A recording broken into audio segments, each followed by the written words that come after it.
everyone, my name is Kristen Hayes. I'm an independent Stampin' Up demonstrator, and I'm going to give you a little sneak peek of the Stampin' Up Holiday Catalog with this Halloween card we're going to make today. So we're going to start off with basic black as our base, and that's cut at 8.5 by 5.5 and then scored at 4 1/4. We'll just give it a crease with our bone folder. Then our next piece is going to be Gorgeous Grape, and that's cut at 5 3/8 by 4 1/8. This one I ran through the Big Shot. This is the new Swirls and Curls embossing folder. I just love it. And this is the front side of it, and I actually prefer the back, but both are pretty. I just prefer it that way. So that's going to be our next piece. And then in the middle we have a piece of Granny Apple Green, and that's 4.5 by 3 1/4. And then this is a piece of the Toil and Trouble Designer Series paper, and that's cut at 4 3/8 by 3 1/8. And I'm just going to give you a little peek here of the rest of the paper in that pack, because it really is really cute. I've already cut into it. You can see quite a bit, but you have some really great patterns on this one, and then some, some obviously Halloween patterns, and then some that you can use all year. Some great pumpkins, witches' brooms, some witches' hats, some frogs, aren't they cute? Just some stars and some bats, and then we've got little witches here. And then I think I'm gonna, and the cats, those are really cute too. All right, so we'll put that aside. And then the last piece, this band piece right here, this is cut at 4 1/8 by 1 1/4. All right. So then what I did, let's get that together because we can adhere that before we start the cutting of the happy birthday. Well, we're going to make it into Happy Halloween, but it does say Happy Birthday right now. I just find when you use the embossing folder, if you use your snail a little bit slower, it doesn't skip around. If you go fast, sometimes it can actually rip the paper a little bit, and it kind of skips. So, and again, you can use whatever side you prefer. I just happen to like the back side of this embossing folder a little bit better than the front side.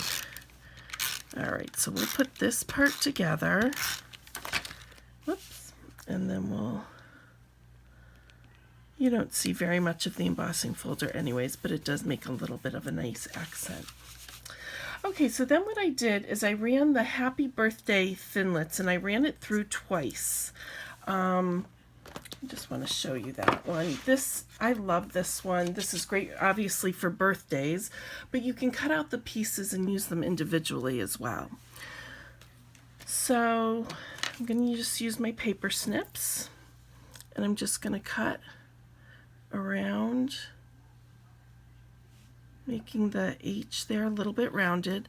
Now the P's you're not even going to see, so I'm just going to go straight across, and then we're going to round this Y just a little bit. And you can always save the birthday piece for another card. So then we just have happy.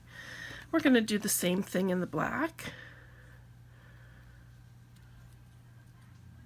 Cut the P off, and then we've got the Y. All right. So then what I did is I put them together just so they shadowed each other a little bit. They do kind of stick together, just so you have a little bit of a shadow effect. So I'm going to use the fine tip glue pen. I love this. It gets into all those nice little places.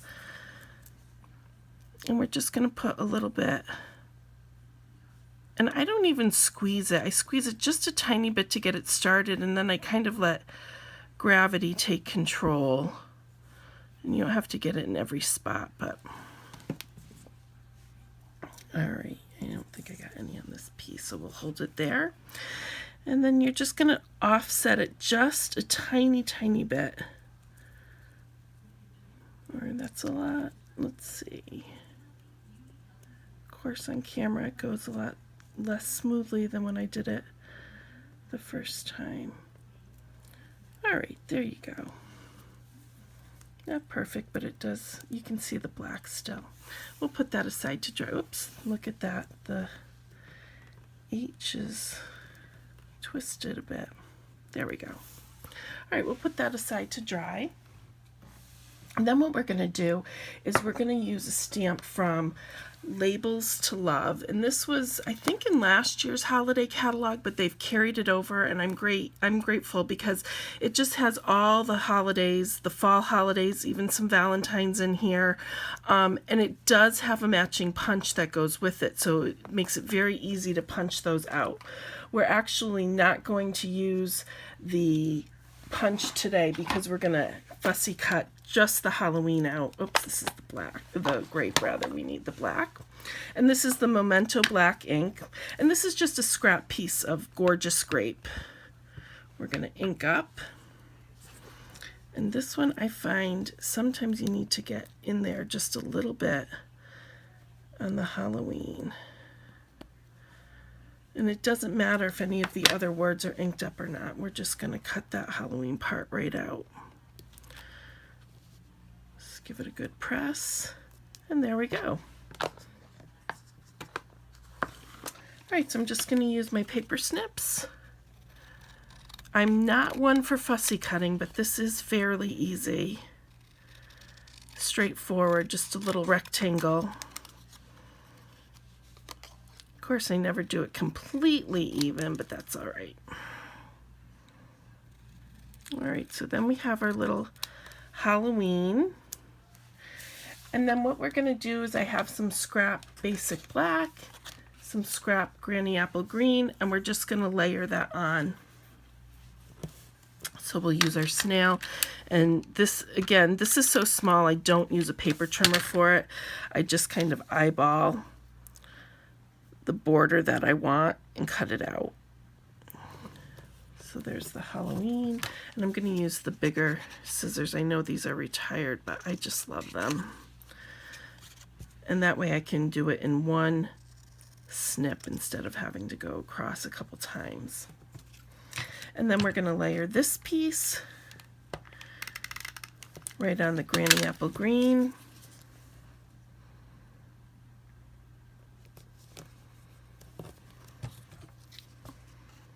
And again, we're going to just trim it up.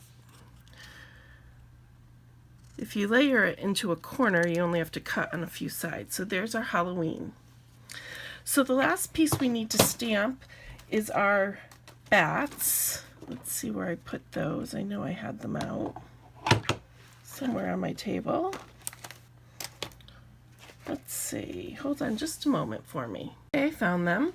Okay, so these bats are out of the Spooky, let's see if I can get that in frame, Spooky Sweets stamp set that's going to be in the new holiday catalog. And this moon actually gets punched out by the Moon Builder punch. I think that's what it's called in the annual catalog. And then we have this fabulous bat punch that'll do these bats for you. And you can stamp them in any color. They don't have to be black, obviously. And we're going to do them in the gorgeous grape today. So we're going to do right on Whisper White. And I did use the thick Whisper White just because we're going to pop them up on dimensionals. And I wanted them a little more sturdy. So I stamped them, I say it's upside down, just because if you go this way, it's harder to get the punch around them. So we're just going to do this, stamp, and then we're going to do it one more time because we want 5 bats. There we go. Let's just close this up. I love our new ink pads. Mostly because they stack. That's really a nice feature. So then we're just going to come in with our punch. Line that up. Just takes a quick minute. get it right. Whoops, that one's still a little off. There we go. Punch those out. And then we're going to punch out the second set as well. We don't need all 6, but I can save them for another project. Actually, let's cut this so I can wedge the punch in a little bit better.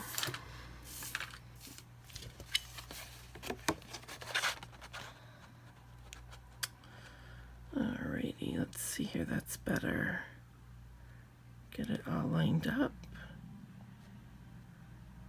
There we go. And we've got all of our bats. All right, so now we can just start to put the card together. Alrighty, let's see, where did in all my mess here, I've lost the band, and we know I had it. Here it is. So that's just going to go across here about 1/3 of the way down.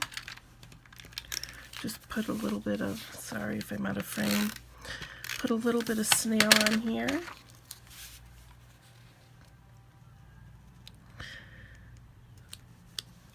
Press that down. Then we're going to take the happy and we're going to use that fine tip glue again.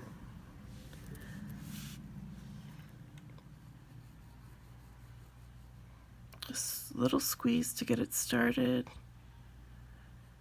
I think because I had it out without the cap on, it's a little bit, there we go. Oh, now we've got a lot. That's all right. We'll spread it out.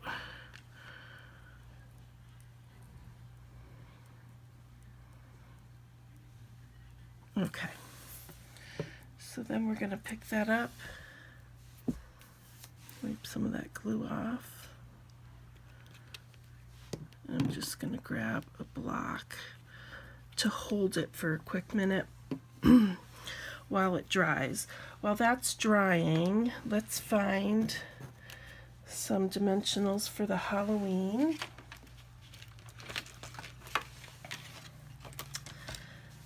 And we're just going to use these mini dimensionals and just stick a couple on the back. I love these mini dimensionals. I even, if you can see, when I need a really small one, I even slice these in half and they even fit into a smaller space than they did. Whoops. Let's put that on. I think I have glue on my fingers from the fine tip glue. All right. Take that off. And then what we're going to do is we're going to cover, see how those peas are not quite as nicely sliced as the rounded parts? We're just going to hide that part right there. So then all we have left to do is place our bats, and I'm going to kind of place them on before I get the dimensionals. And then we've got one right here. And then all I'm going to do on these is use these mini dimensionals again and adhere them on. So for these bigger bats, I use 2. Like this. I'm very excited for everyone to be able to order from the new holiday catalog. It's so fabulous. I've been making all kinds of projects from it, a lot of different Halloween, and all I did was order, you know what, maybe I'm going to use one of those half ones on this one. All I did was order one Halloween set and the matching punch, and I've done quite a bit with it already. But I am debating that second Halloween set because it is really cute. That doesn't want to come off. My fingers are very sticky. We'll use another one of these half ones that I cut. Didn't cut that one all the way through. All right, let's see here. Whoops. Stick that one here. My Halloween is a little off center, I think, but we'll leave it. Once you start fussing with it, sometimes it makes it worse. So we'll leave it a little bit off center on this one. Alrighty.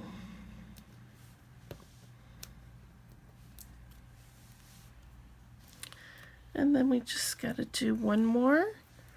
And I think this one's big enough for the whole mini dimensional on the wings. The longest part of the card is putting the dimensionals on the bat. But other than that, it comes together pretty easily. There we go. So there's our finished product. Here's the original. And I hope you enjoyed it. I'll put my links below, and if you're not already working with the Stampin' Up! Demonstrator, I'd love a chance to work with you. Thank you very much. Hope you enjoyed.